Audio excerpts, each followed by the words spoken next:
안녕하세요. 저는 50대 자영업자입니다.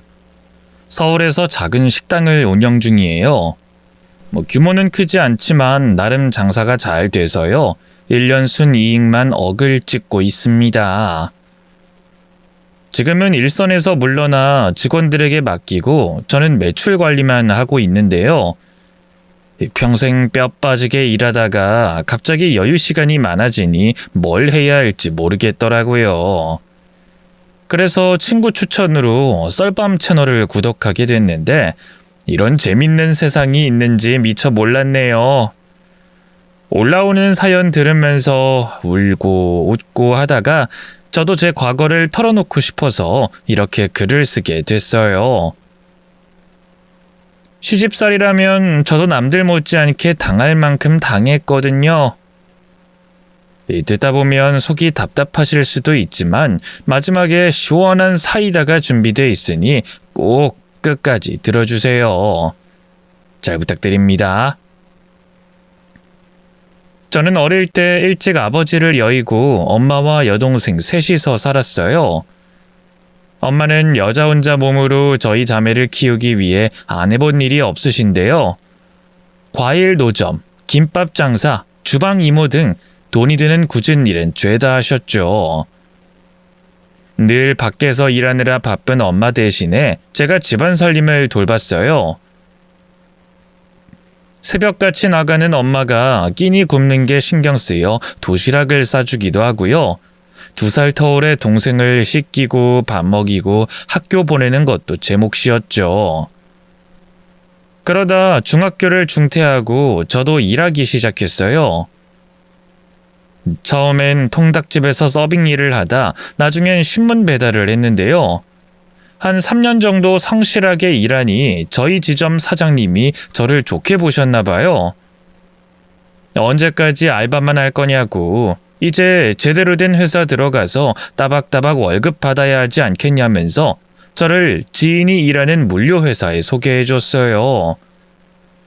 그래서 성인이 된 뒤로는 그 회사에서 자잘한 사무 업무를 보면서 격리로 일했죠. 엄마는 다른 부모들처럼 제게 일하지 말고 공부나 하라는 잔소리를 차마 하지 못하셨어요. 집안 형편이 그만큼 어려웠으니까요. 몰랐는데 그게 엄마 가슴에 꽤 큰 한으로 남았나 봐요. 나중에 제가 성인이 된 뒤에 엄마와 술 한잔 기울이는데 문득 엄마가 그러시더군요. 우리 딸 처음에 학교 그만뒀을 때 돈 안 벌어도 된다. 공부만 열심히 해라. 그런 말 못해줘서 미안해. 그때 엄마 원망 많이 했지? 갑자기 옛날 일은 왜 꺼내고 그래? 내가 공부가 체질에 안 맞았던 건데 뭐. 엄마 원망한 적 없어. 아니야. 너도 다른 애들처럼 대학도 가고 싶었을 거고 이루고 싶은 꿈도 있었을 텐데 이번에 수영이 대학 들어가고 좋아하는 거 보니까 계속 네가 눈에 밟히네. 그 해에 여동생이 꽤 이름난 명문대에 합격했거든요. 엄마는 기쁜 한편으로 계속 제가 마음에 걸렸던가 봐요. 술이 좀 들어간 탓인지 갑자기 눈물이 울컥 쏟아졌어요. 엄마가 원망스럽다든가 동생이 질투난다든가 그런 건 아니었어요. 학교를 그만둔 게 아무렇지도 않다면 거짓말이겠지만 그렇다고 그게 가슴에 큰 응어리로 남지도 않았거든요. 제가 선택한 일인걸요. 하지만 그런 제 결정에 당사자인 저보다 엄마가 더 다쳤다는 생각이 들어 마음이 많이 아프더라고요. 그런 제 눈물을 오해한 엄마가 다시 입을 열었어요. 지금이라도 공부하고 싶으면 다시 해. 검정고시만 치면 대학도 갈 수 있잖아. 우리가 옛날처럼 당장 내일 먹을 쌀한톨이 아쉬운 그런 처지도 아니고. 에이, 수양이 학비도 생각해야지. 대학 등록금이 얼마나 비싼데. 됐어. 내 머리로 공부는 무슨. 왜? 네 머리가 어때서? 학교 다닐 적에도 늘 엄마 대신 집안일하랴 수양이 돌보랴. 공부할 시간이 없어서 그랬지. 너도 한다면 잘할 거야. 미정이 너 죽은 네 아빠 닮아서 머리 좋은 편이야. 엄마가 알아. 엄마의 계속된 권유에 점차 흔들리기 시작했어요. 저도 못다 이룬 학업에 대한 미련 정도는 남아 있었으니까요. 하지만 그렇다고 잘 다니고 있던 회사를 그만두는 것도 불안했어요. 저희 세 가족 생활비와 동생 학비, 거기에 제 공부 비용까지 식당 일 하는 엄마가 혼자 감당하기엔 너무 벅차다고 생각했죠.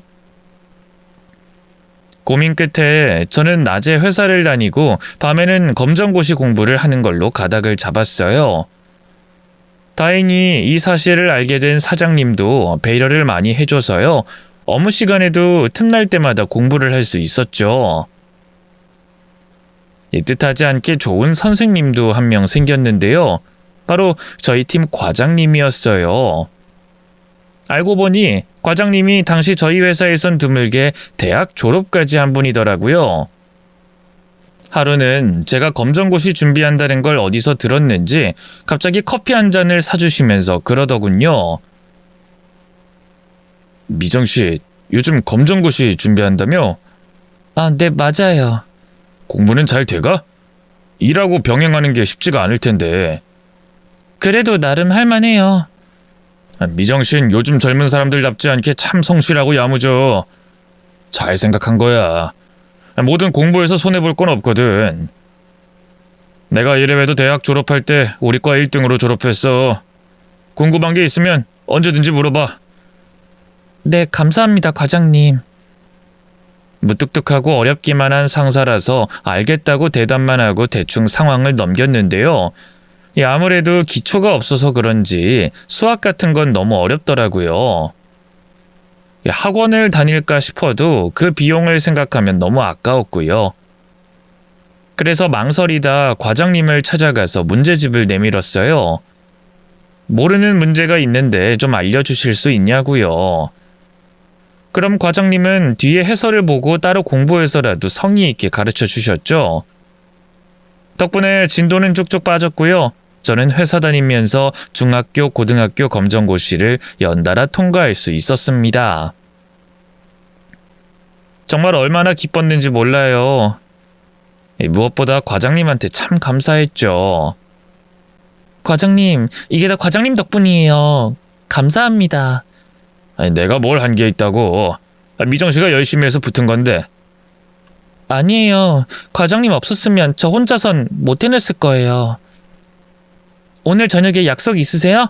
제가 맛있는 거 사드릴게요. 에이, 됐어.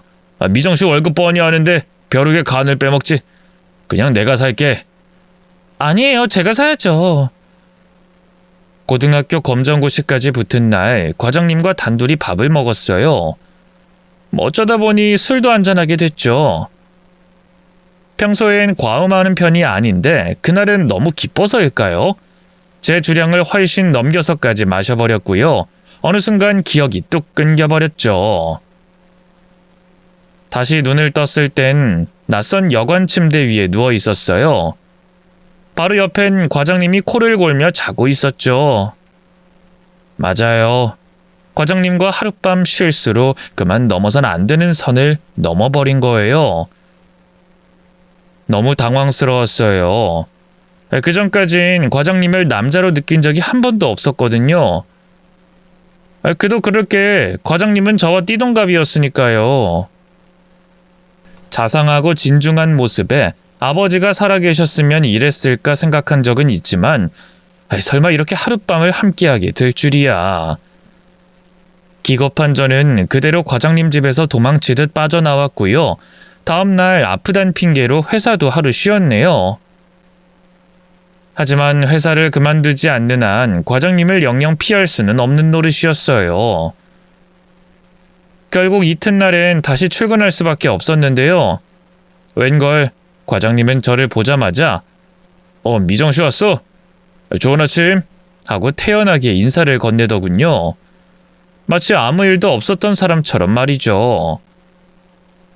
다행이다 싶은 한편으로 서운한 마음도 들었어요. 그래도 어떻게 하룻밤까지 함께 보낸 여자를 이렇게 모른 척할까 싶었네요. 난 과장님이 처음이었는데 저 나이쯤 되면 그런 망측한 일도 흔한 걸까? 과장님이 바람둥이가 아닐까? 아님 내가 너무 별로였나? 별의별 생각을 다 했는데요. 어쨌든 결론은 저도 똑같이 무시하자였어요. 그래서 그날 이후 과장님과 업무적인 일을 제외하면 거의 말을 섞지 않았죠. 그런데 이 뜻밖의 사고랄지 운명이랄지 예상치 못한 일로 과장님과 다시 엮일 수밖에 없었는데요. 언젠가부터 몸이 자꾸 무거워지고 밑이 빠지는 느낌이 들었어요. 뭔가 이상해서 병원에 가보니 임신이라고 하더군요. 과장님과 보낸 그 단 하룻밤으로 애가 들어선 거였어요. 어찌나 기가 막히던지요. 지울까 생각도 해봤지만 뱃속에 들어선 생명을 제 손으로 죽이는 건 도저히 못하겠더라고요. 결국 몇 날 며칠 밤을 새우며 괴로워하다 과장님에게 모든 사실을 털어놨어요. 과장님, 어떻게 말씀드려야 할지 모르겠는데 저 임신했어요. 그날 일 기억하시죠? 저희 같이 술 먹었던 날. 한참을 머뭇거리다 입을 떼자 과장님의 두 눈이 커다래졌어요. 지금 내가 제대로 들은 게 맞지? 미정씨 임신했다고? 확실해? 네, 며칠 전에 병원 가서 확인했는데 이제 6주 됐대요. 과장님이 나 몰라라 할까봐 얼마나 걱정했는지 몰라요. 그런데 웬걸 과장님이 갑자기 제 손을 덥석 잡으면서 뜻밖의 말을 하더군요. 미정씨는 괴로워 보이는데 이런 말하면 안 되겠지만 나 정말 너무 기쁘다. 네? 기쁘다고요? 그래. 나 사실 전부터 미정씨 계속 좋아하고 있었어. 여자로서. 하지만 미정씨는 나한테 아무 관심도 없어 보여서 차마 고백도 못하고 있었거든. 과장님의 갑작스러운 고백에 어떻게 반응해야 할지 모르겠더라고요. 도무지 믿을 수가 없었죠. 문득 과장님이 지난날에 저를 모른 척했던 것도 생각이 났고요. 그럼 왜 그때 하룻밤 보냈을 때 절 모른 척하신 거예요? 먼저 얘기도 안 꺼내셨잖아요. 아무 일도 없다는 듯이. 그건 미정씨가 후회하는 것 같길래. 충격받아선 회사도 하루 쉬었잖아. 혹시라도 퇴사해서 영영 못 보게 될까봐 겁이 나서 그랬어. 미정씨가 먼저 얘기 꺼내면 나도 얘기하려고 생각하고 있었고. 알고 보니 저희 사이엔 작은 오해가 있었더라고요. 서로 용기가 없었던 거죠 뭐. 제가 얼떨떨하게 쳐다만 보자 과장님이 갑자기 제 앞에 무릎을 꿇었어요. 미정씨, 내가 정말 잘할게. 그러니까 그 애, 우리 애기 낳아주면 안 될까? 그 말씀은 책임지겠다는 거예요? 저랑 우리 애기? 그래, 미정씨만 괜찮으면 내가 책임질게. 우리 결혼하자. 과장님 입에서 결혼이라는 말이 튀어나온 순간 심장이 미친 듯이 쿵쾅거리기 시작했어요. 그제야 제가 내심 이 순간을 바라고 있었다는 걸 깨달았죠. 맞아요. 그 하룻밤 이후로 저도 과장님을 남자로서 좋아하고 있었던 거예요. 그렇게 저희는 제대로 된 데이트 한 번 없이 바로 결혼식을 올렸어요. 처음엔 양가 집안에서 반대가 심했어요. 엄마랑 여동생은 남편이 나이가 너무 많다고 걱정했고 시가에선 제가 가난한 편모 가정에서 자란 걸 탐탁치 않아 했죠. 하지만 어쩌겠어요. 이미 뱃속에 애가 들어섰는걸요. 결국 친정 엄마는 저만 행복하다면 됐다고 잘 살라며 결혼을 허락하셨어요. 그동안 제 결혼 자금으로 모아둔 거라면서 제법 큰 돈도 쥐어주셨죠.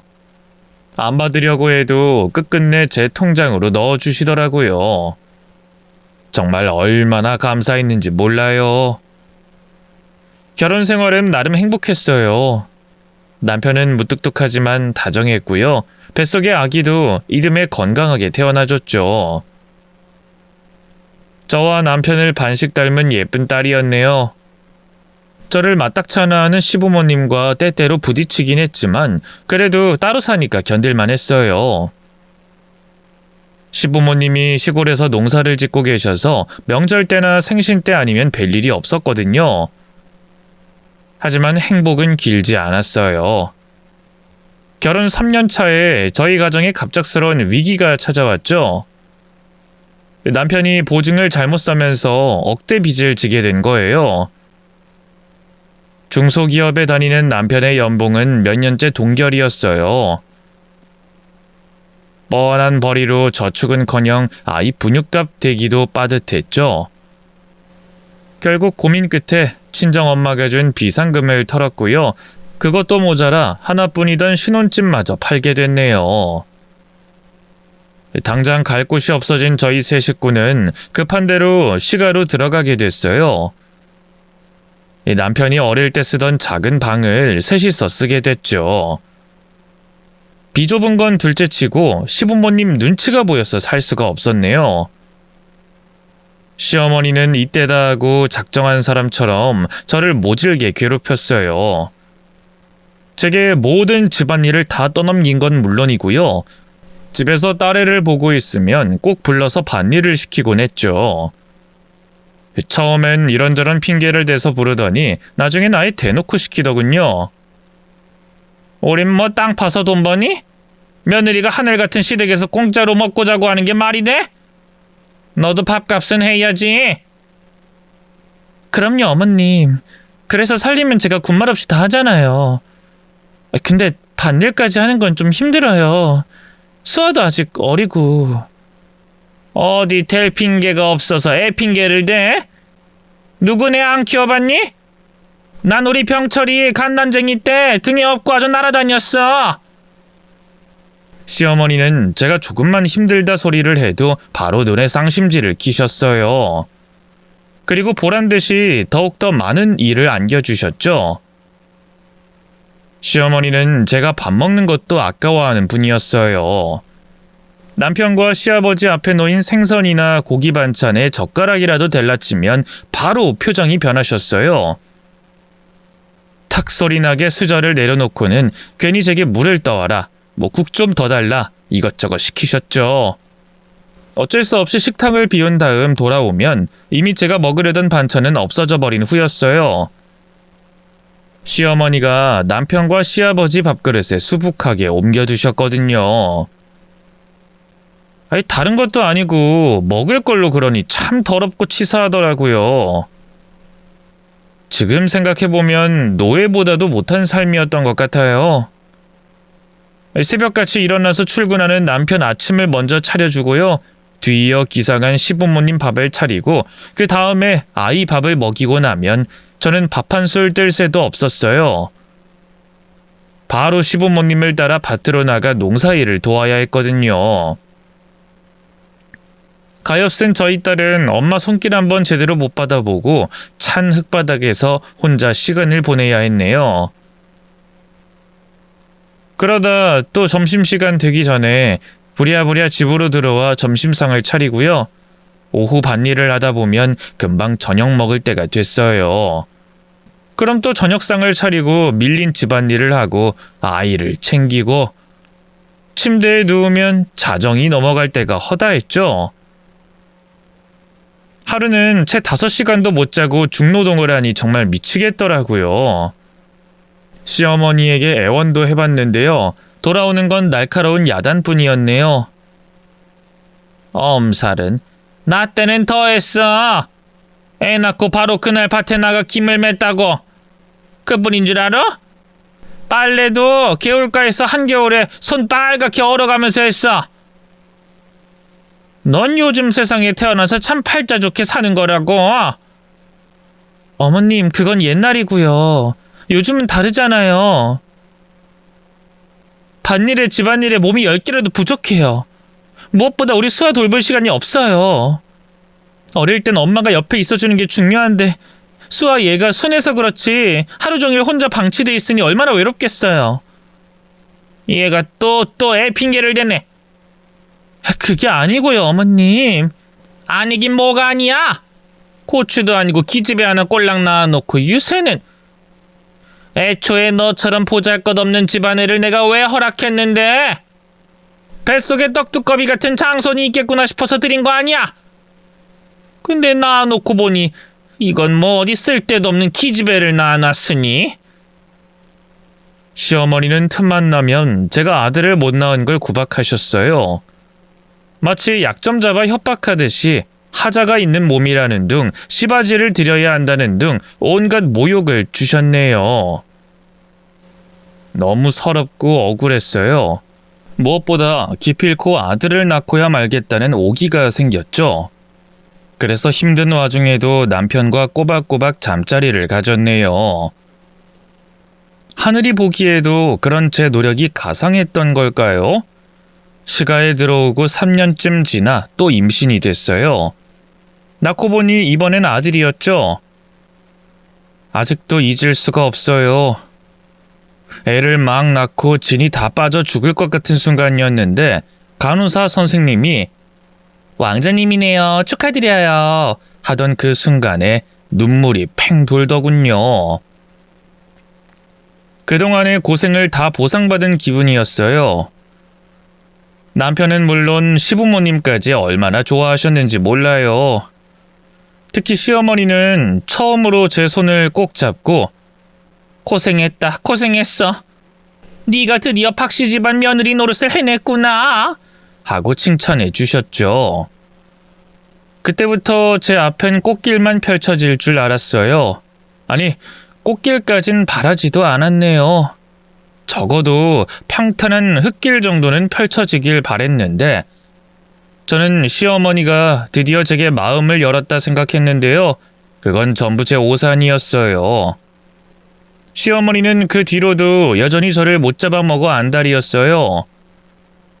몸을 채 풀기도 전에 다시 어마어마한 집안일과 밭일을 떠넘기셨고요. 아이들을 돌보는 것도 손 하나 보태주지 않으셨죠. 그때 깨달았네요. 시어머니는 제가 일을 못해서가 아니라 아들을 못 낳아서가 아니라 그냥 제 존재 자체를 못마땅해 하는 거였어요. 며느리인 제가 할 수 있는 일은 꾹 참고 인내하는 것뿐이었어요. 하지만 참는 게 마냥 능사는 아니더라고요. 시어머니의 괴롭힘은 날이 갈수록 심해져서요. 나중엔 시어머니 발걸음 소리만 들어도 숨이 콱 막힐 지경에 이르렀네요. 남편에게 하소연도 해봤지만 달라지는 건 아무것도 없었어요. 나이가 좀 있어서일까요? 남편은 보수적이고 가부장적이기로는 둘째가라면 서러운 사람이었어요. 부모 말이라면 죽는 신용이라도 해야 한다 여기는 지독한 효자기도 했죠. 제가 너무 힘들다고 읍소하면 제가 무슨 대단한 불효를 저지른 사람처럼 야단을 쳤어요. 입 조심해. 어디 가서 그렇게 말하면 다 자기 얼굴에 침 뱉기라고. 사람들이 당신 불쌍하다, 우리 어머니 못됐다 그렇게 생각할 것 같아? 다 당신만 욕하지.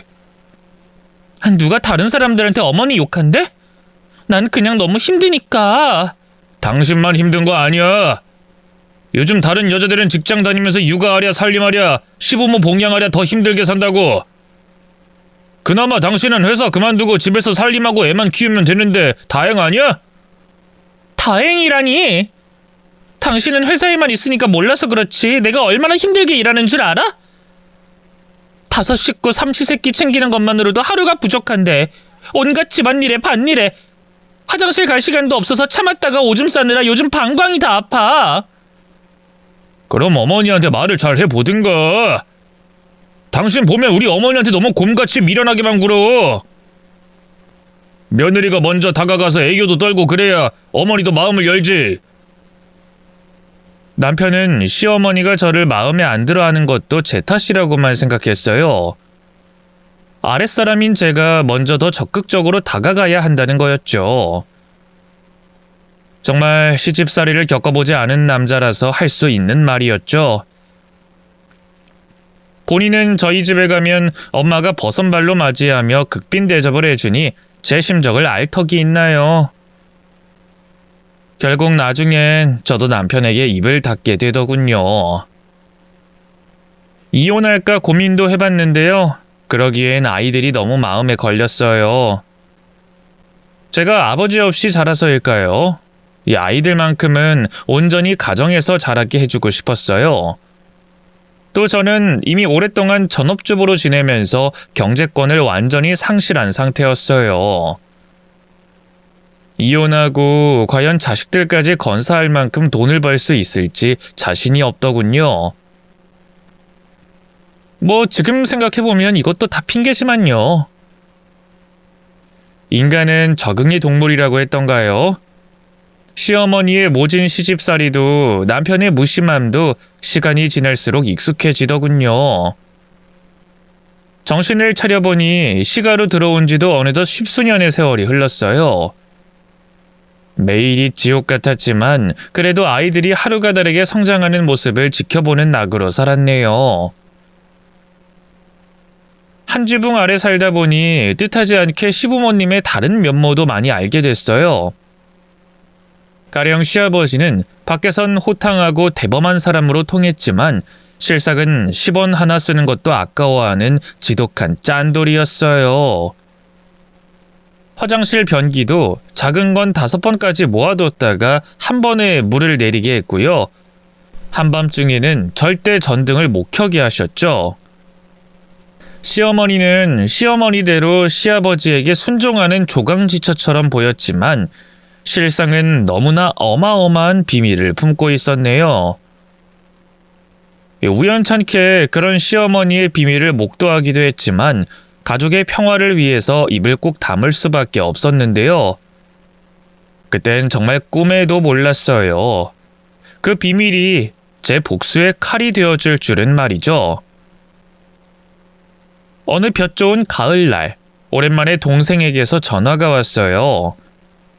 서울 사는 남자에게 시집간 이후로 얼굴도 잘 못 보고 살았는데 너무 반갑더라고요.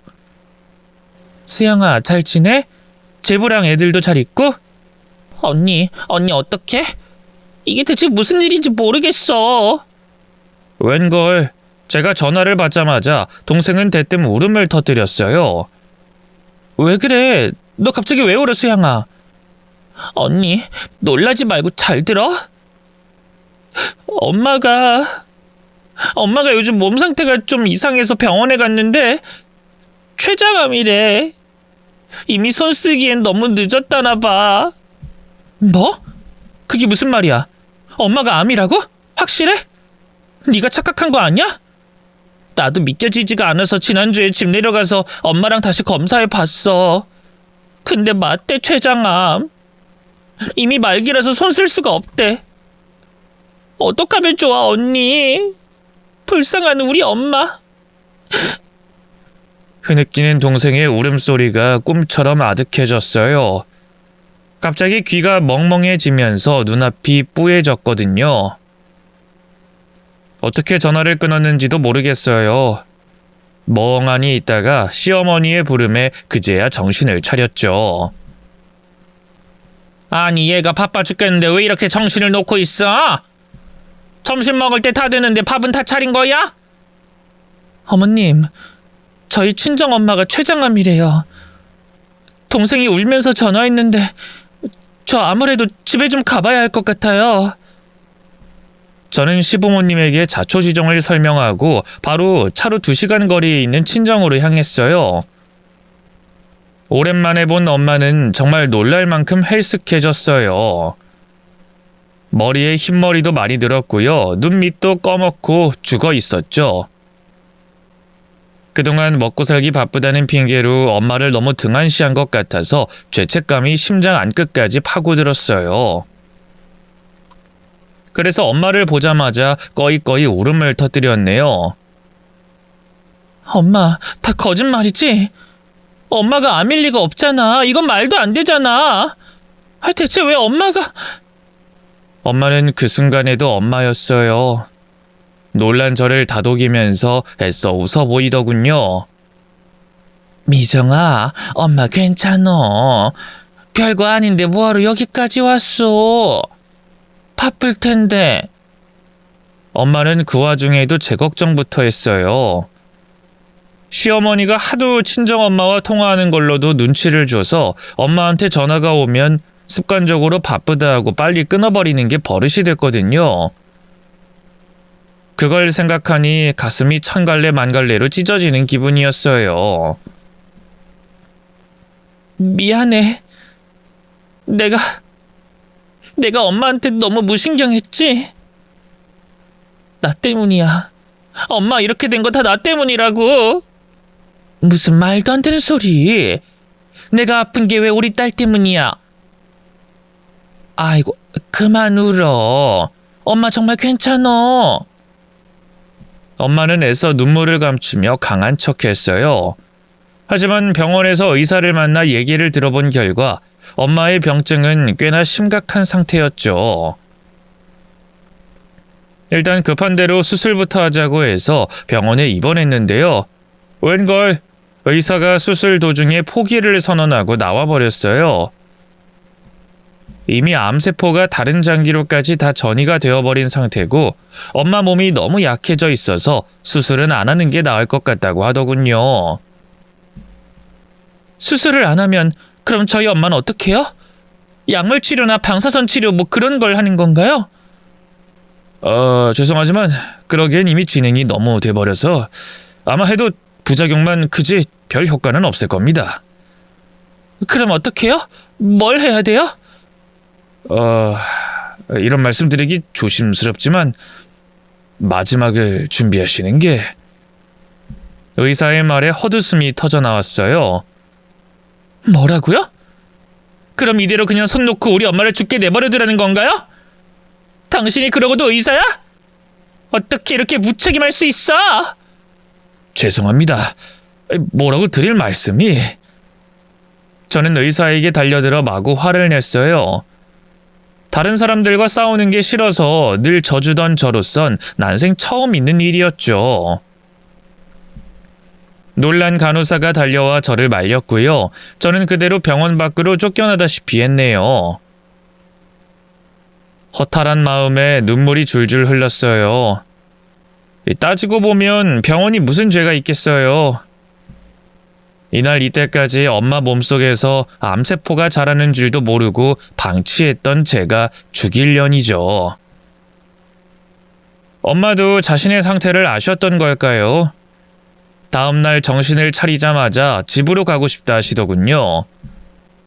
마지막까지 병원에서 살겠답시고 발버둥 치다가 가고 싶진 않구나.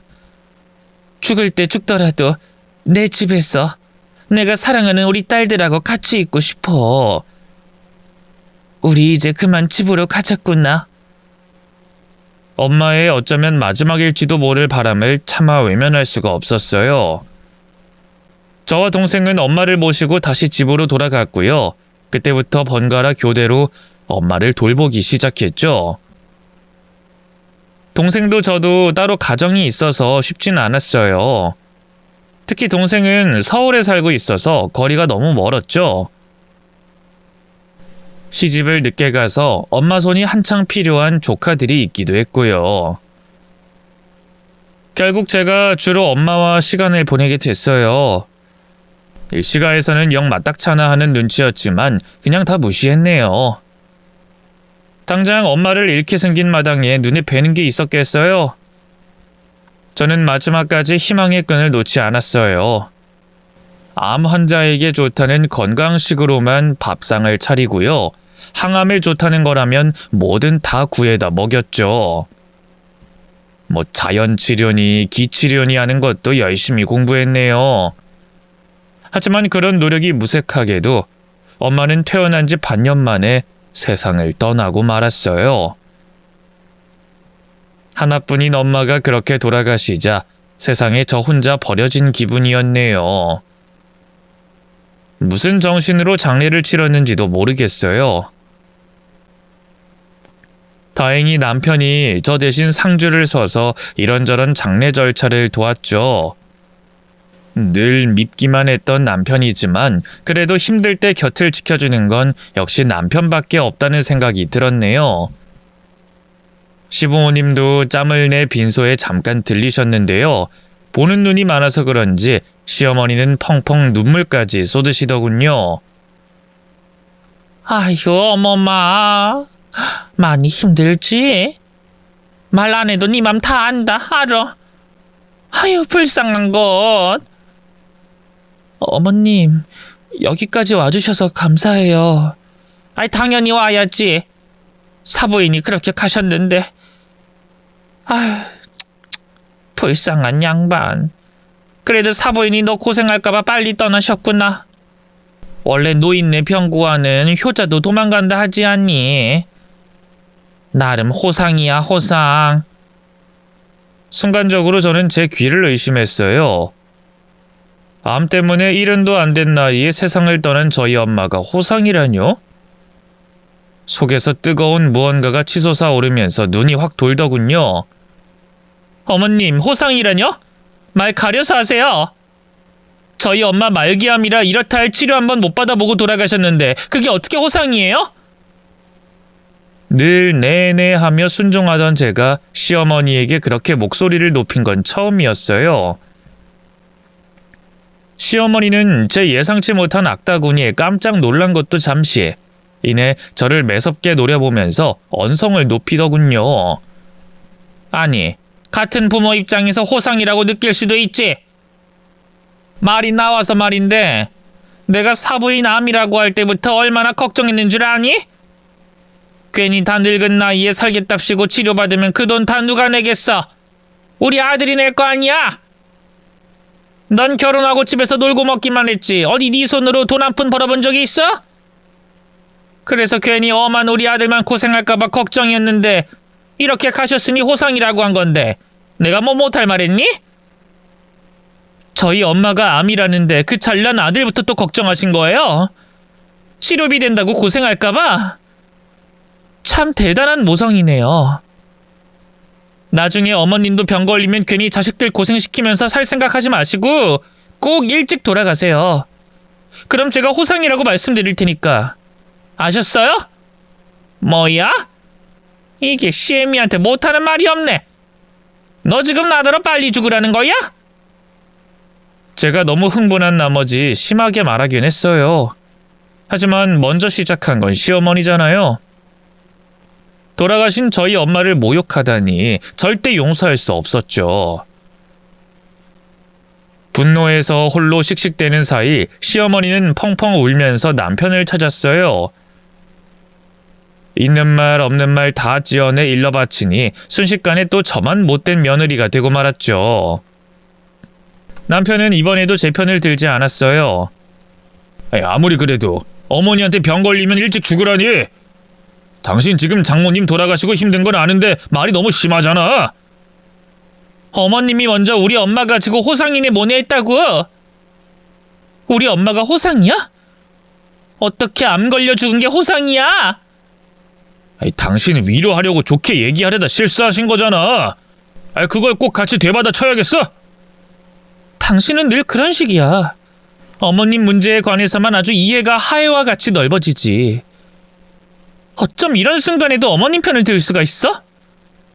당신이 정말 내 남편이긴 해? 시어머니의 막말에 격양된 감정에 남편이 불을 붙였어요. 저는 될 대로 되라는 심정으로 남편을 향해 마구 쏘아붙였고요. 남편은 남편대로 언성을 높였죠. 결국 동생과 제부가 뜯어말리고 나서야 사태가 진정됐네요. 순식간에 저희 부부 사이에 냉기류가 흐르게 됐고요. 그건 엄마 장례식이 끝난 뒤에도 풀어질 생각을 안 했죠. 보통 한번 싸우고 나면 제가 먼저 굽히고 들어가는 편이었는데 이번엔 절대 그러고 싶지 않았어요. 오히려 이혼하고 싶은 마음만 굴뚝 같아졌죠.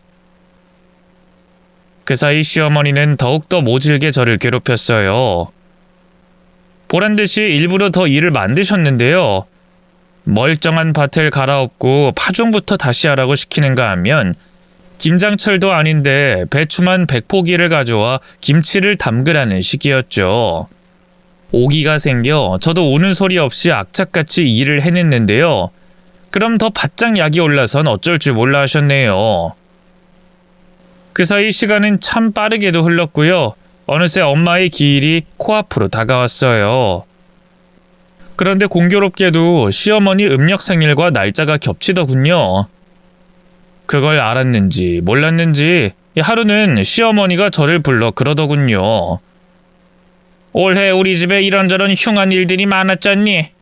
그래서 굿이라도 한판 할까 했는데 이 무당말로는 그냥 생일을 크게 지내라고 하더구나. 생일을 크게 지내라뇨? 마을 사람들 다 초대해서 잔치처럼 배불리 먹이고 놀게 하래. 그래야 집안의 화기가 다 도망간다고. 평소 미신을 맹신하던 시어머니는 무당의 말대로 생일날 마을 잔치를 열겠다고 하셨어요. 생일 당일에 마을 회관에 잔치상을 차려놓고 이웃들을 초대하자 하더군요. 물론 그 준비는 오롯이 다 제 몫이었죠.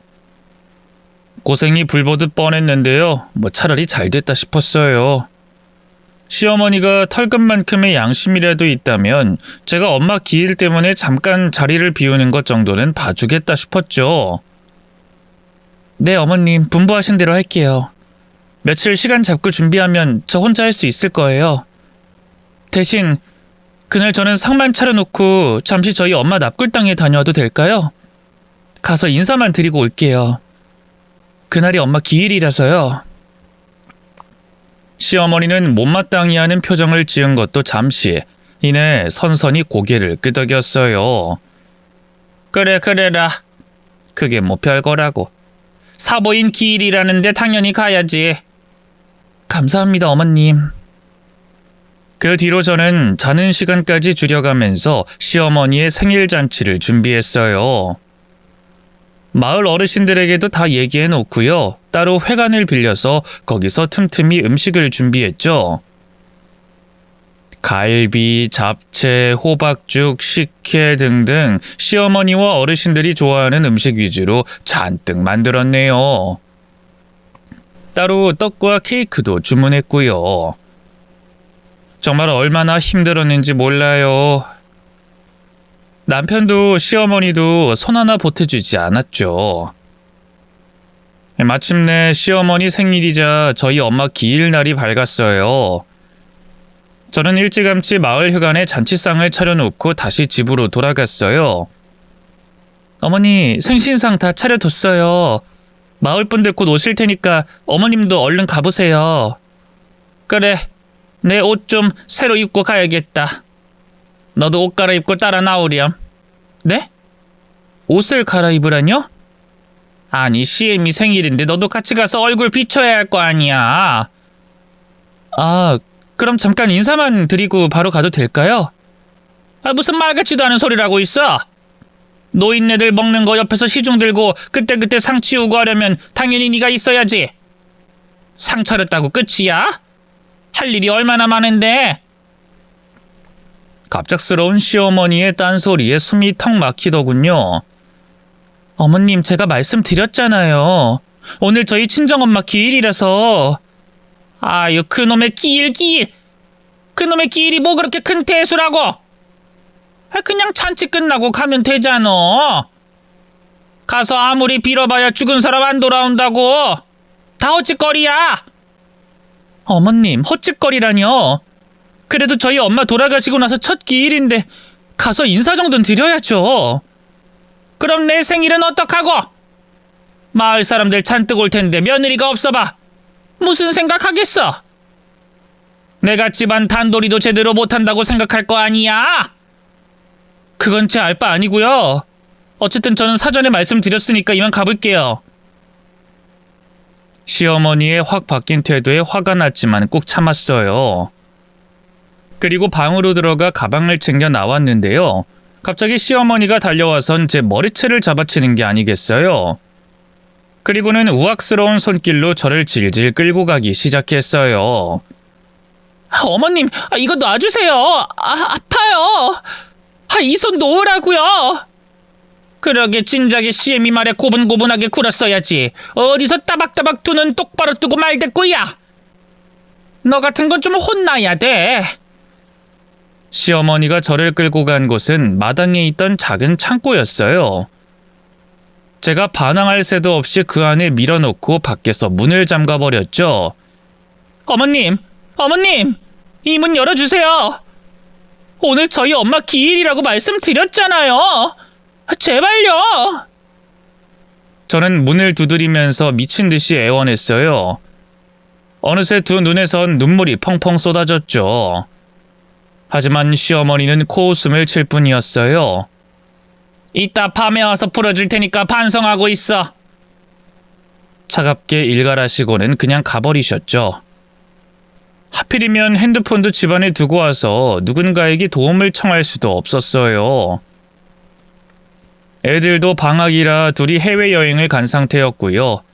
빛도 잘 안 드는 어두컴컴한 광안에서 얼마나 울었나 몰라요. 그렇게 얼마나 갇혀 있었을까요? 갑자기 문 밖에서 인기척이 들리더라고요.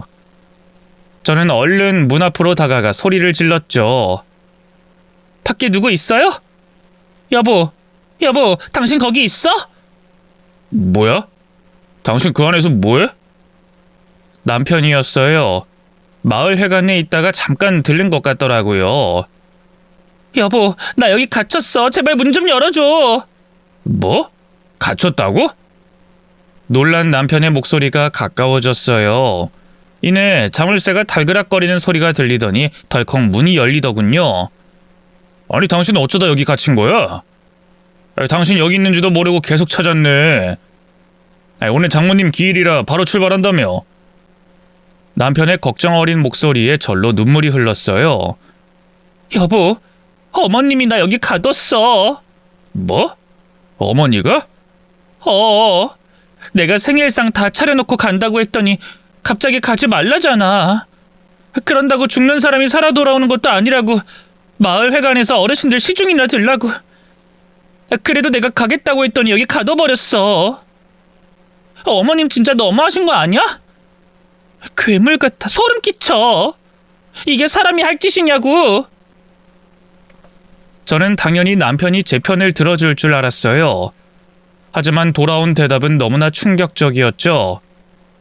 아무리 그래도 시어머니한테 괴물이라니? 당신이 또 버릇없게 막 대들었겠지. 내 말이 틀려? 아무리 팔은 안으로 굽는다지만 정말 너무하지 않나요? 어떻게 이런 상황에서도 자기 어머니 편을 들 수 있는 건지 정말 기가 막히고 코가 막히더군요. 배신감에 온몸이 덜덜 떨릴 정도였죠. 당신 지금 제정신이야? 이런 상황에서도 어머님 편을 든다고? 편드는 게 아니라 아니 당신은 왜 이렇게 매번 어머니랑 편을 갈라서려고 해?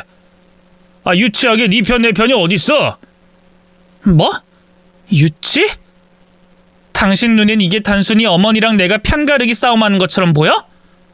또 시작이다. 어머니한텐 내가 잘 말씀드릴 테니까 일단 다녀오기나 해. 나중에 얘기하자고. 남편은 지긋지긋하다는 태도였어요. 그 모습을 보는데 머릿속에서 무언가가 툭 끊어졌어요. 그나마 신락같이 남아있던 남편에 대한 애정이었죠. 그제야 깨달았네요. 20년간 한 입을 덮고 산 세월이 아까울 정도로 제 남편은 쓰레기였어요. 그것도 재활용 불가능한 폐급 쓰레기였죠. 더는 못 참겠어. 우리 이혼하자. 뭐? 당신 지금 이혼하자고 한 거야? 그래, 이혼해. 나 지금 이 순간부터 당신 부인 아니고 당신 부모도 내 부모 아니야. 일단 다녀오기나 하라고? 그래, 나 우리 엄마 기일 챙기러 갈 건데 지금 당장은 아니야. 그 전에 해야 할 일이 있거든. 내가 이대로 그냥 당하기만 할 줄 알아? 복수할 거야. 어머님, 절대 가만히 안 둘 거라고. 저는 벙찐 남편을 뒤로하고 집으로 들어갔어요. 그리고 시어머니를 파면시킬 복수의 칼을 챙겨 바로 마을 회관으로 달려갔죠. 도착했을 땐 잔치가 한창이었어요. 마을 어르신들 대부분이 얼큰하게 취해선 부어라 마셔라 하고 있었고요. 시어머니는 그 사이에서 그 어느 때보다 밝은 표정으로 웃고 있더군요. 안으로 뛰어들어가 시어머니 앞에 섰어요. 뒤늦게 저를 발견한 시어머니 얼굴이 하얗게 질리더군요. 아니, 어멈, 네가 여기는 어떻게? 귀신이라도 본 것처럼 놀라시네요. 씩 웃으며 대꾸하자 시어머니는 아무 말도 못하고 제 눈길을 피했어요. 그러자 옆에 있던 다른 아주머니들이 하나둘 말을 보태더군요. 아니, 수아애미 오늘 친정엄마 기일이라 하지 않았어? 그래서 새벽같이 나갔다며. 아유, 맞아. 시애미 생일상도 나 몰라라 하고 그냥 나가버렸다고 해서 우리가 엄청 뭐라 하고 있었는데. 역시나 시어머니는 저를 나쁜 며느리로 꾸며대고 욕하고 있었어요. 기가 막혀서 헛웃음이 나오더군요. 어머님, 거짓말하시면 어떡해요. 여기 차린 잔치상 제가 다 사흘 전부터 뼈 빠지게 고생해서 나온 결과물인데, 잔치상만 잘 차리면 오늘 친정엄마 납골당 다녀와도 좋다고 하셔서 제가 죽어라 차린 거잖아요. 밭일하고 집안일하고 애 키우면서 그 와중에 틈내가지고. 너 그 입 안 닥쳐? 왜요? 부끄럽긴 하세요? 기껏 잔치상 다 차려놨더니 저 못 가게 창고에 가둬버린 게? 내가 널 언제 가뒀다고 그래? 얘가 어디서 거짓말을? 거짓말은 무슨 거짓말? 나 광에 가둔 거 맞잖아. 어머, 다른 사람들이 들으면 진짜인 줄 알겠다. 너 정말 이렇게까지 해야겠니? 이 시애미가 그렇게 미워? 시어머니는 거짓 눈물을 흘리면서 주변 사람들을 돌아봤어요. 마치 자기가 피해자인 양 말이죠. 그 모습을 보고 있자니 정말 역겹더군요. 그래서 저는 준비해뒀던 복수의 칼날을 휘두르기로 결심했어요. 그래요. 저를 광에 가둔 건 증거가 없으니까 딱 잡아떼면 그만이겠죠. 하지만 이장님하고 바람핀 것도 잡아뗄 순 없을걸요. 제가 이렇게 증거를 갖고 있으니까. 저는 오랫동안 혼자 마음에만 품고 있던 시어머니의 비밀을 폭로했어요. 바로 시어머니가 마을 이장과 그렇고 그런 사이라는 거였죠. 일순 마을 사람들 사이에서 경악어린 침묵이 내려앉았고요. 시어머니의 얼굴이 순식간에 새파래졌어요. 너 그게 무슨 헛소리야? 어디서 그런 되도 않는 망발을. 정말 미친 거야? 어르신들, 제 말 못 믿으시겠죠? 그럼 이 녹음 파일을 좀 들어보실래요? 저는 손에 들고 있던 핸드폰으로 바로 녹음 파일을 재생했어요. 시어머니가 시아버지 없는 틈을 타 마을 이장을 끌어들여 한바탕 즐길 때 몰래 녹음해둔 거였죠. 나중에 혹시 써먹을 수 있지 않을까 싶어 녹음해둔 건데 설마 이런 식으로 쓰게 될 줄은 꿈에도 몰랐네요. 수아엄, 당장 그거 일이네. 놀란 이장이 다가와서 제 핸드폰을 빼앗으려고 했어요. 하지만 저는 날쌔게 피해 핸드폰 볼륨을 더욱 높였죠. 덕분에 낯뜨거운 두 남녀의 목소리는 적나라하게 마을 회관을 울렸네요. 인연이 정말 누구 인생을 망치려고. 악에 바친 시어머니가 다가와 제 머리채를 휘어잡았어요. 하지만 얼마 못 가 털썩 주저앉고 말았죠. 잠자코 있던 시아버지가 다가와 시어머니를 돌려세우고 따귀를 때려버렸거든요. 이 망할 여편네, 내가 어쩐지 수상하다 했어. 아니라고 딱 잡아떼더니만 이렇게 뒤에서 이장놈하고 붙어먹고 있었어? 여보, 그게 아니고. 아니긴 뭐가 아니야. 이렇게 증거가 다 있는데. 시아버지는 시어머니를 향해 미친 듯이 주먹을 휘둘렀어요. 보다 못한 이장이 다가와 말렸고요. 분노한 시아버지는 이번엔 상간남인 이장을 마구 폭행하기 시작했죠. 저는 그 모습을 지켜보다 다시 입을 열었어요. 벌써 화내시긴 이른데?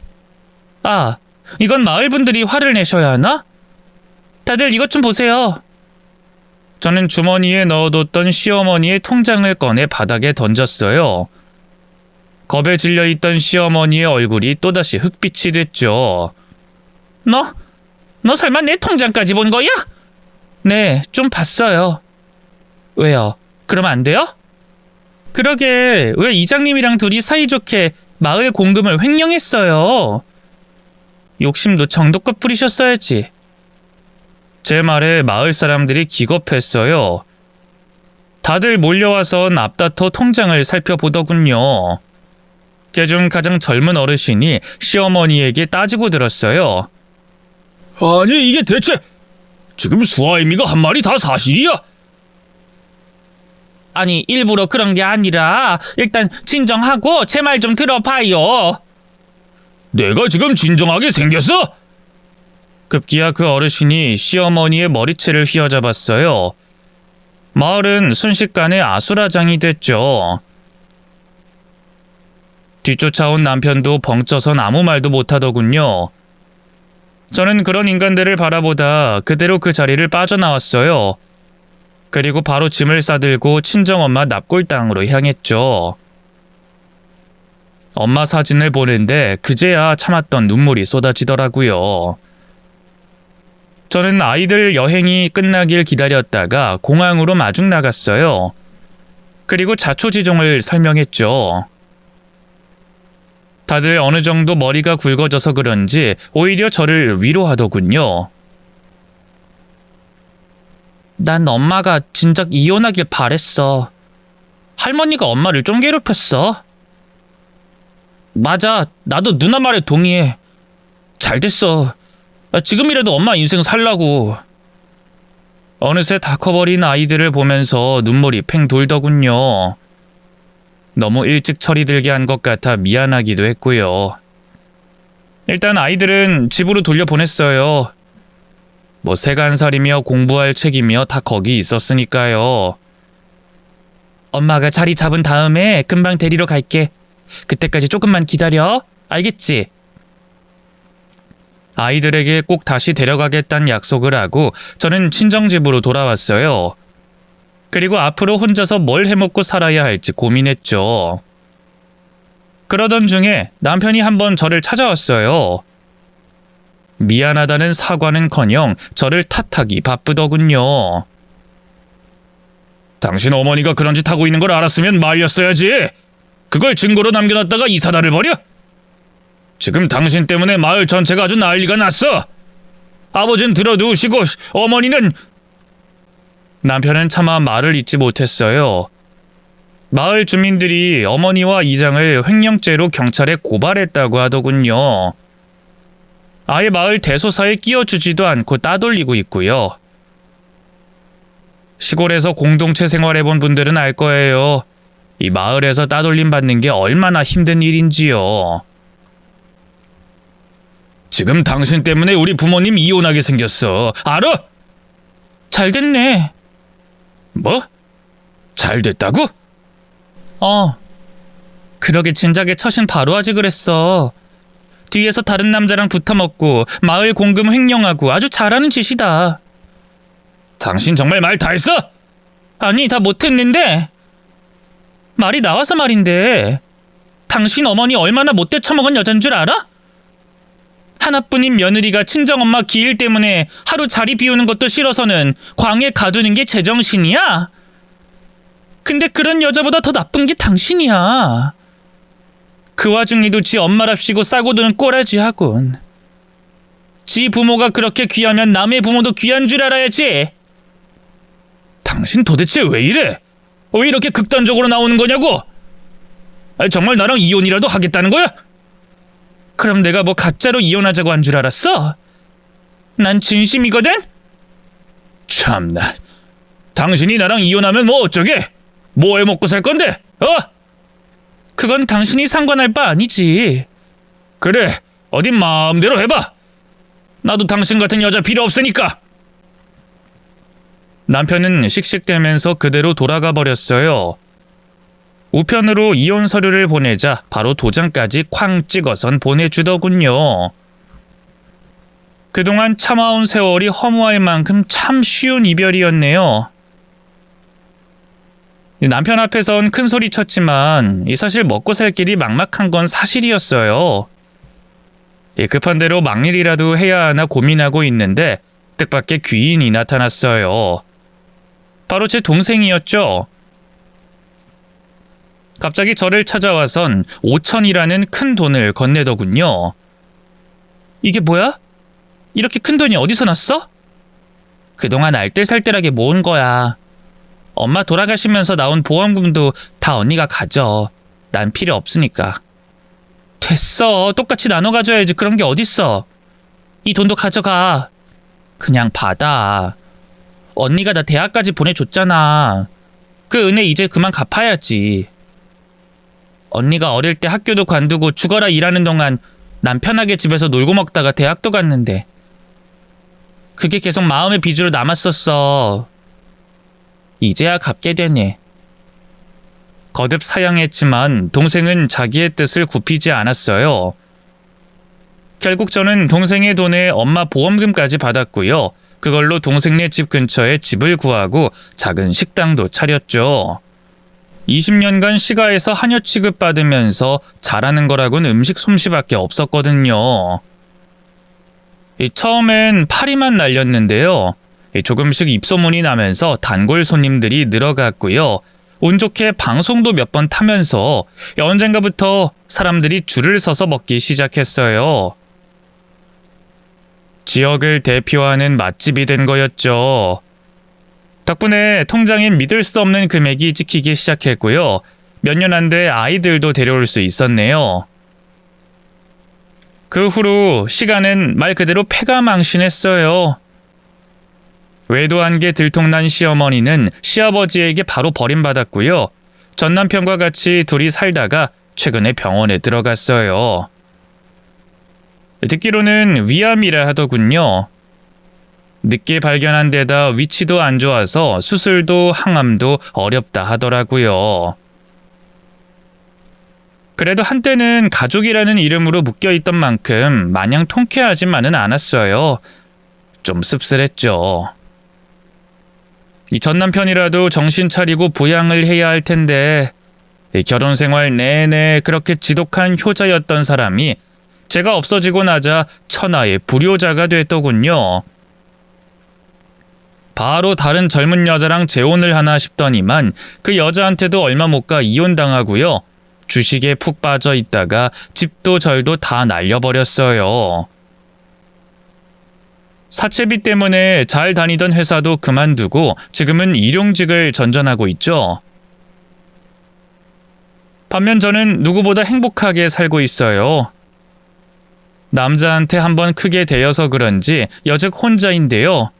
이 독신이라서 누릴 수 있는 자유가 퍽 나쁘진 않아요. 자식들도 다 커서 자기 앞가림 잘하고 있어요. 큰딸은 현재 간호사로 일하고 있고요. 아들은 초등학교 교사인데 얼마 전에 결혼도 했답니다. 며느리가 얼마나 싹싹하고 경우 바른지 몰라요. 제게도 참 잘한답니다. 아들이 저와는 달리 좋은 짝을 만나 행복한 가정을 꾸린 것 같아 마음이 놓여요. 며느리가 지금 임신 중인데요. 올해 겨울에 태어날 손주 녀석만 목이 빠져라 기다리고 있답니다. 벌써부터 신발이며 옷이며 선물을 한가득 사뒀어요. 운영 중인 가게 매출도 순조롭고 식구들도 어디 한 군데 아픈 곳 없이 다 건강하고 더는 바랄 게 없는 삶이에요. 앞으로도 딱 이만큼만 안온한 날들이 이어졌으면 합니다.